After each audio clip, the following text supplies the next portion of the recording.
tại vì đi tán gái ấy, mà nhe răng cười thấy nguyên một bữa cơm đủ món ở trong thì làm sao mà thành công được, đúng không? Chào các bạn. Nếu các bạn xem video của mình thường xuyên thì chắc chắn là các bạn đã xem cái video 6 bước để hết xấu rồi. Nếu mà bạn chưa xem thì mình sẽ để link ở dưới phần mô tả nhá. Video ngày hôm nay cũng vẫn là 6 bước để hết xấu, nhưng mà cho đàn ông. Cái chuyện làm đẹp ấy, nhiều khi chỉ nói thì các bạn đàn ông không hình dung rõ được. Cho nên là ngày hôm nay sẽ có những cái hình ảnh minh họa tương ứng. Và xuất phát điểm của ngày hôm nay là một người đàn ông vô cùng bờm sờm và lếch thếch. Bây giờ mời các bạn cùng với anh này đi qua 6 bước làm đẹp mà mình chuẩn bị gợi ý cho các bạn nha.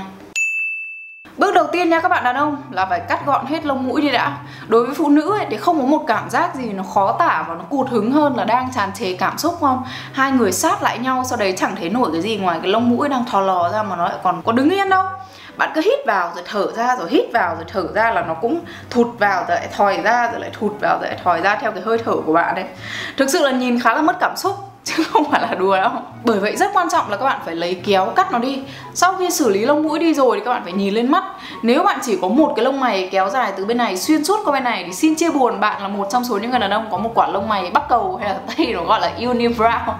Và bạn sẽ phải cắt nó ra ở khúc giữa để bạn có hai cái lông mày như bao người khác ha. Cái phần này dùng cái dao tỉa lông mày của con gái là tốt nhất. Cạo cái ở giữa đi cho nó sạch.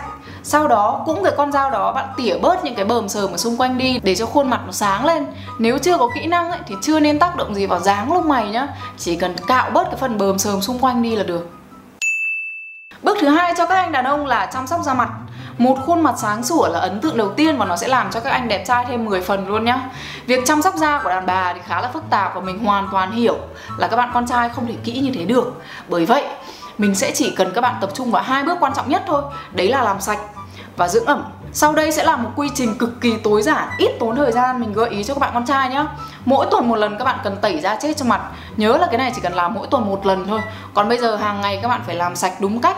Và làm sạch đúng cách ấy, không phải là chét xà bông cục lên mặt xong rồi xòa mấy cái xong xả nước là xong rồi nhá. Giờ để rửa mặt các bạn phải dùng sữa rửa mặt đã này. Cái loại mà mình chọn cho anh bạn thân là cái kem rửa mặt L'Oreal. Mình sẽ lấy ra tay rồi tạo bọt rồi bôi lên mặt ướt nhá. Sau đấy mình sẽ dùng cái máy rửa mặt. Và máy mà mình chọn cho anh bạn thân là Foreo Luna Mini 2. Bây giờ mình xả nước cho ướt. Xong rồi mình bật cái máy lên, mình dậm đều vào mặt. Nhiều bạn dùng cái này thường miết vào da, nhưng mà mình thì thấy làm thế cảm giác cứ dễ bị sệ da mặt làm sao ấy. Cứ dậm đều như này là mặt nó vừa sạch hơn này, mà về lâu dài nó cũng tốt cho da hơn ấy. Đàn ông dùng cái máy rửa mặt này hoàn toàn không phải là điệu hay là gì đâu, mà chính nó sẽ tiết kiệm thời gian làm sạch da cho bạn. Dậm cái máy này lên da trong 1 phút thôi. Cái lúc này ấy, da bạn sẽ sạch sâu ở bên trong. Mà cái độ sạch này thì không thể có nếu mà chỉ rửa bằng tay được. Tại vì cái máy nó rung ở tần suất cao cho nên nó sẽ đẩy hết các cái chất bẩn ở dưới lỗ chân lông ra ngoài. Máy rửa mặt Foreo thì có khá là nhiều loại, nhưng để chọn cho anh bạn thân thì mình chọn cái dòng Luna Mini 2. Tại vì nó nhỏ gọn không dây, mang đi phòng gym này nọ dùng rất là tiện cho đàn ông ấy. Sau 1 phút ấy thì anh bạn thân chỉ cần xả nước lại là sạch mặt thôi. Sau khi da mặt sạch thì phải bôi kem dưỡng ẩm. Mình biết là các bạn nam hay lười cái bước này, nhưng nếu các bạn không chịu bôi kem dưỡng ẩm ấy thì sẽ có hai hậu quả xảy ra. Một là da các bạn bị khô nẻ bong tróc, nhìn rất là xấu.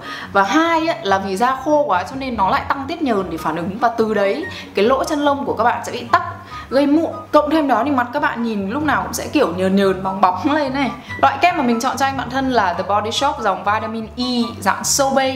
Cái kem này ấy, nó gọi là sorbet chứ không phải là cream nhá. Tại vì nó dưỡng ẩm nhưng mà nó không bóng, cho nên là anh bạn thân cũng khá là thích kiểu như này. Chỉ cần bôi một lớp mỏng thôi là ngon lành nhá, không cần phải bôi quá nhiều. Bước thứ ba mà các anh đàn ông cần làm là đánh răng, xỉa răng và cạo lưỡi. Ngày 2 lần sau khi dùng bàn chải đánh răng thì các bạn phải dùng cái này để làm sạch hết tất cả các miếng cơm, rau, thịt, hành còn dắt lại trong kẽ răng. Tại vì đi tán gái ấy, mà nhe răng cười thấy nguyên một bữa cơm đủ món ở trong thì làm sao mà thành công được, đúng không? Hơn nữa là một cái lưỡi đóng cặn vàng vàng nó sẽ cũng không hấp dẫn lắm đâu. Thế cho nên cực kỳ chú ý dùng cạo lưỡi để làm sạch lưỡi. Lưỡi mà không sạch ấy, thì dù có đánh răng ngày 10 lần miệng cũng không để thơm được. Nhớ nha, nhớ 3 cái món này nha. Bước tiếp theo để đàn ông hết xấu là đi cắt tóc. So với phụ nữ để tóc dài ngắn kiểu cọ này nọ để cả năm trời không đụng này nó tóc mọc dài ra cũng chẳng sao. Thế nhưng riêng đàn ông thì chỉ cần 1 tháng không cắt tóc là nó sẽ bờm sờm, nhìn rất là lôi thôi. Chịu khó đều đặn lượn ra tiệm cắt tóc, chỉ cần 30 phút thôi, cắt gọn gàng là nhìn ngon lành cành đào ngay. Ai nói đỡ xấu hơn không? Và bên cạnh đó thì cũng đừng lười cắt móng tay móng chân. Đồng ý là mỗi người mỗi sở thích, nhưng mà theo như mình quan sát ấy, thì ít người phụ nữ nào đi hẹn hò nhìn thấy móng tay móng chân bạn dài trong lòng là nghĩ ôi thật là hấp dẫn, gợi cảm. Mình thích nhất là những người đàn ông để móng tay móng chân dài. Bước thứ 5 dành cho các bạn con trai là ăn mặc.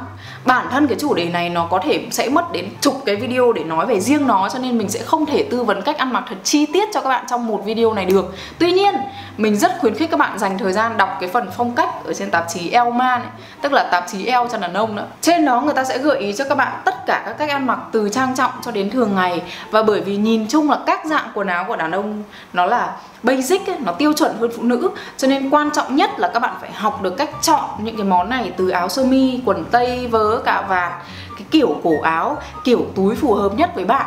Ăn mặc đơn giản thôi là đẹp rồi, nhưng mà cách bạn chọn những cái món đơn giản ấy phải tinh tế thì cái phong cách của bạn sẽ khác ngay. Bước cuối cùng trong công đoạn cải thiện ngoại hình của các bạn nam là mùi hương. Tất nhiên là phải dùng lăn nách và phải thay vớ hàng ngày và phải giữ cho quần áo thơm tho là tất nhiên rồi. Nhưng bên cạnh đó thì hãy dùng một chút nước hoa. Cái này không có quy tắc và tất cả những gì mình nói chỉ là gợi ý thôi nha. Mình gợi ý cho bạn hãy mua một lọ nước hoa mà bạn ưng nhất. Chọn cái mùi thanh nhẹ một chút, mùi mát hay mùi ấm đều được, nhưng mà nếu ấm thì đừng có nồng quá. Dùng một mùi nước hoa thôi để nó thành mùi thương hiệu của bạn. Mỗi lần xịt ấy, chỉ xịt một phát ra đằng sau tai này. Sau đấy bạn dùng cái cổ tay, bạn lấy sang cái tai bên kia. Cá nhân mình, nếu mà mình gặp một người đàn ông mà chỉ khi gần lại nhau một chút mình mới thấy cái mùi nước hoa của anh ấy, thì cá nhân mình thấy cái điều đó là một điều rất là gợi cảm. Một người đàn ông không cần tỏa mùi hương đủ cho cả cái thang máy ngửi thấy, mà chỉ cần một chút đặc biệt cho một người duy nhất thôi. Hy vọng là các bạn thích video vừa rồi và hy vọng là các bạn nam sẽ cảm thấy được bù đắp sau một loạt video mình vừa làm về vệ sinh phụ nữ, sức khỏe phụ nữ, son phấn phụ nữ, các thứ. Comment để nói chuyện với mình ở phía dưới nhé. Và nhớ đăng ký kênh mình, tại vì mình sẽ quay lại với rất là nhiều video nữa. Đăng ký xong thì nhớ nhấn cái chuông nhé để nhận được thông báo mỗi khi mà mình ra video mới. Đừng quên là mình viết blog ở trên giangơi.com và làm radio ở trên kênh SoundCloud Giang Ngơi Radio nhé. Mình cảm ơn các bạn đã dành thời gian xem video của mình và tạm biệt các bạn.